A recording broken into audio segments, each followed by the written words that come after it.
Accueille ici dans cette salle d'assemblée pour le 3e printemps des EHPAD. Je tiens à saluer d'abord l'initiative des médecins coordonnateurs qui organisent cette manifestation. C'est vrai que dans ces murs, on n'a pas l'habitude de parler de questions sociales de dépendance, puisque c'est plutôt de la compétence des conseils généraux. Je suis très heureux d'avoir Marie-Françoise Perrault-Dumont à mes côtés qui vous parlera plus précisément du rôle des départements dans ce domaine. Mais la région, naturellement, s'intéresse évidemment à toutes les questions de santé et de social, de travers compétences d'aménagement du territoire notamment. C'est vrai qu'on n'avait pas l'habitude de ces débats-là, mais les choses s'accélèrent.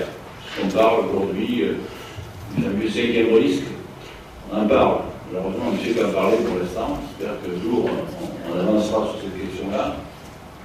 Et c'est vrai qu'il y a eu récemment un travail mené par Autonome Lab, qui est un living lab au sens européen du terme, qui s'appuie sur les besoins exprimés pour essayer d'innover dans un domaine donné, en l'occurrence ici sur l'accompagnement des personnes handicapées, d'une manière générale.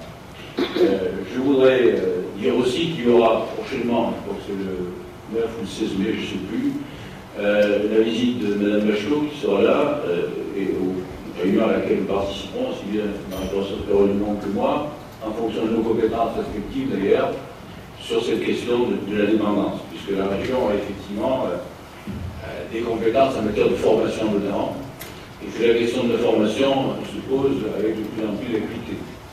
Nous allons mettre en place des formations très spécifiques en Limousin qui n'existaient pas encore, des formations d'ergothérapeutes, de psychomotriciens.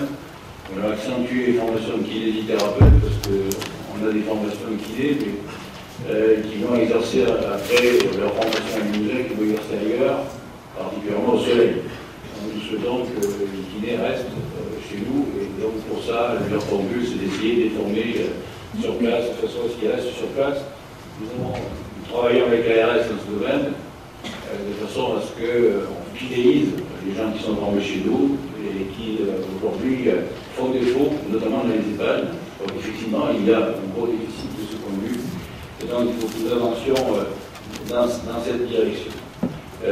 C'est vrai que la problématique du vieillissement est une problématique qui est au cœur de nos préoccupations communes, notamment dans notre région, qui est, dit-on, la plus vieille ou une des plus vieilles d'Europe.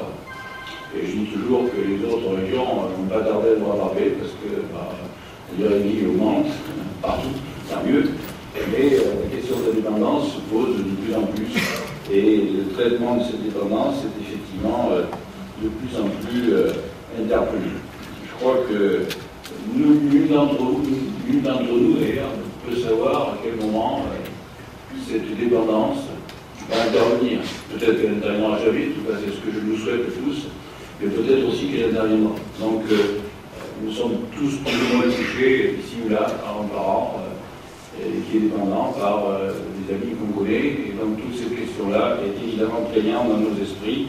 La question de l'autonomie est évidemment une question essentielle. Et notamment, pour ce qui vous concerne, dans les EHPAD.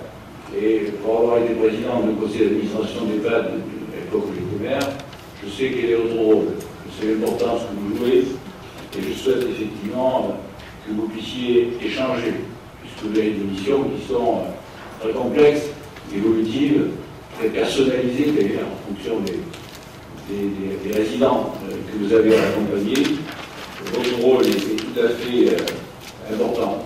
Je souhaitais, en ouvrant ces travaux, vous dire combien votre rôle est important, et je vous souhaite bien entendu d'excellents travaux. Alors j'avais prévu de l'éclipser pendant que je suis encore autonome, parce que je suis dans d'autres travaux, mais je vais quand même écouter le discours d'un président. Voilà, merci.